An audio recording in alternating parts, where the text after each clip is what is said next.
Kuna wanawake wengi wanafurahia kuona mistari miwili kwenye kifaa cha kupima mimba, bila kujua kuwa huenda mimba hiyo haipo sehemu sahihi. Ukweli wa kutisha ni kwamba hali hii inaweza kuhatarisha maisha kimya kimya bila dalili za haraka. Kama wewe ni mwanamke au unapanga kupata mtoto, video hii ni muhimu sana kwako. Makala hii imeandaliwa na Dr. Mkina kutoka Naturemed Supplies, ambaye amejikita katika elimu ya afya ya asili kwa kutumia misingi ya sayansi ya mwili wa binadamu, biolojia ya seli na tafiti mbalimbali za kisasa kuhusu matumizi sahihi ya mimea tiba. Kupitia maarifa haya, amekuwa akisaidia watu wengi kuelewa miili yao vizuri zaidi na kufanya maamuzi sahihi ya kiafya kwa njia salama. Pia tuna bidhaa mbalimbali za asili zinazolenga kusaidia mifumo tofauti ya mwili, ikiwemo mfumo wa hewa, mfumo wa chakula, mfumo wa uzazi, mfumo wa mkojo, mfumo wa mzunguko wa damu, mfumo wa misuli, mfumo wa mifupa,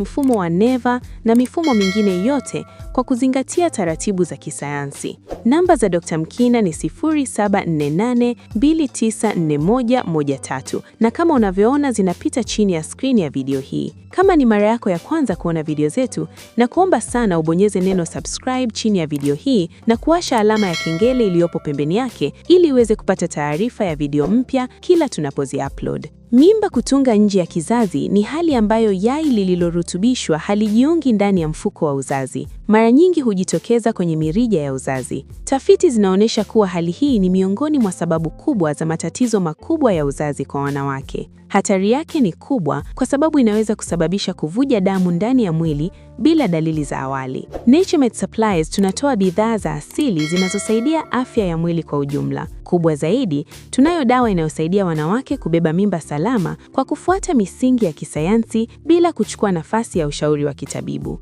Wasiliana nasi kwa kutumia namba zinazopita chini ya skrini ya video hii. Endelea kubaki nasi hadi mwisho kwa sababu hizi 12 zinaweza kukufanya utambue hatari mapema. Sababu ya kwanza, uharibifu wa mirija ya uzazi. Kibiolojia, mirija ya uzazi ina kazi ya kusafirisha yai kutoka kwenye ovari kwenda kwenye mfuko wa uzazi baada ya kurutubishwa. Tafiti za kitabibu zinaonyesha kuwa uharibifu wa mirija hii unaweza kusababishwa na maambukizi ya muda mrefu au uvimbe wa ndani. Seli maalumu zilizopo ndani ya mirija husaidia kusukuma yai hatua kwa hatua. Seli hizi zinapoharibika, yai linaweza kushindwa kusogea kwa wakati unaotakiwa na hivyo kujipandikiza sehemu isiyo sahihi. Hali hii huongeza uwezekano wa mimba kutunga nje ya kizazi. Sababu ya pili, maambukizi ya muda mrefu ya mfumo wa uzazi. Tafiti nyingi za afya ya uzazi zinaeleza kuwa maambukizi ya muda mrefu, hasa yale yanayoanzia kwenye via vya uzazi, huweza kusambaa hadi kwenye mirija ya uzazi. Kibiolojia, maambukizi husababisha uvimbe na makovu madogo ndani ya mirija. Makovu haya hubadilisha muundo wa ndani wa mirija na kufanya mazingira yasiyofaa kwa yai kupita kwa urahisi. Matokeo yake ni yai kushindwa kufika kwenye mfuko wa uzazi na kutunga mimba nje ya kizazi. Sababu ya tatu, historia ya upasuaji wa mfumo wa uzazi. Upasuaji unaohusisha ogani za uzazi unaweza kuathiri mfumo wa ndani wa mwili kwa njia ya kibiolojia. Tafiti zinaonyesha kuwa baada ya upasuaji, mwili hutengeneza kovu kama sehemu ya uponyaji. Kovu hili linaweza kuvuta au kubana mirija ya uzazi. Mabadiliko haya huathiri mwelekeo wa yai lililorutubishwa na kulazimika kujipandikiza kabla halijafika kwenye mfuko wa uzazi. Sababu ya 4, mabadiliko ya homoni za uzazi. Homoni zina nafasi kubwa katika kuratibu kazi za mfumo wa uzazi. Kibiolojia, homoni husaidia misuli ya mirija ya uzazi kufanya mikazo inayosukuma yai. Tafiti za endocrinology zinaeleza kuwa homoni zinapokuwa nje ya uwiano wake wa kawaida, mikazo ya mirija hupungua au kupotea. Hali hii hufanya yai kusimama kwa muda mrefu kwenye mirija na hatimaye kujipandikiza nje ya mfuko wa uzazi. Sababu ya 5, matumizi ya muda mrefu ya baadhi ya njia za uzazi wa mpango.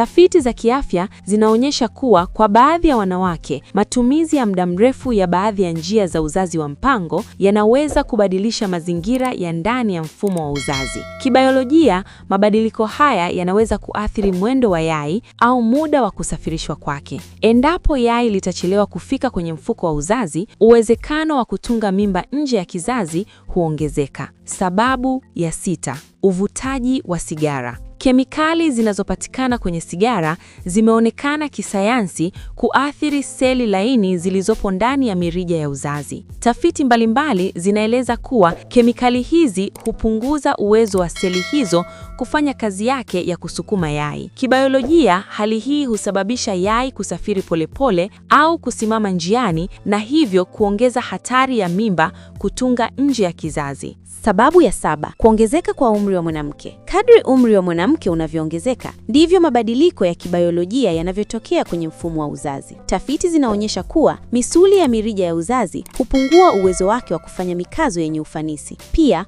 ubora wa seli zinazosaidia kusafirisha yai hupungua. Mabadiliko haya huchangia yai kushindwa kufika kwa wakati kwenye mfuko wa uzazi. Sababu ya 8: historia ya mimba kutunga nje ya kizazi hapo awali. Kibiolojia, mimba iliyotunga nje ya kizazi hapo awali huacha athari ndani ya mirija ya uzazi hata baada ya kutibiwa. Tafiti zinaeleza kuwa makovu au mabadiliko ya kudumu huweza kubaki. Hali hii huongeza hatari ya kurudia kwa tatizo hilo kwa sababu njia ya kawaida ya yai husalia kuwa na changamoto. Sababu ya 9: magonjwa ya uvimbe wa nyonga. Uvimbe wa nyonga huathiri ogani nyingi za uzazi kwa pamoja. Kibiolojia, uvimbe hubadilisha nafasi na mpangilio wa mirija ya uzazi. Tafiti zinaonyesha kuwa mabadiliko haya huweza kuzuia au kuchelewesha safari ya yai. Kadri ucheleweshaji unavyoongezeka, ndivyo hatari ya mimba kutunga nje ya kizazi inavyoongezeka. Sababu ya 11: matumizi ya dawa fulani bila ufuatiliaji wa kitaalamu.